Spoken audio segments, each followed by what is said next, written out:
Viewers, আমার ছাদে চমৎকার লাল শাক হয়েছে। আমি সেই শাকগুলি আজ তুলে নিচ্ছি। লাল শাক মাত্র 20 দিনে ফলন দিয়ে দেয়। এটা কি সম্ভব?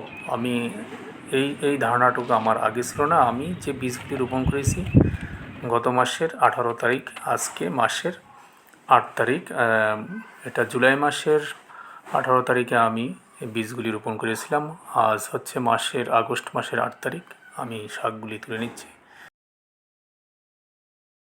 এত অল্প সময়ে মাত্র 20 দিনে লাল শাকের চাষ সম্ভব, এই ধারণাটি আমার ছিল না। আমার এই অভিজ্ঞতাটা আমার জন্য খুবই কাজের।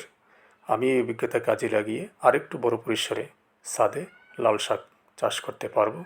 আরেকটি জায়গায় আমি ডাঁটার চাষ করেছিলাম, কয়েকটি ডাঁটাও আমি তুলে নিলাম।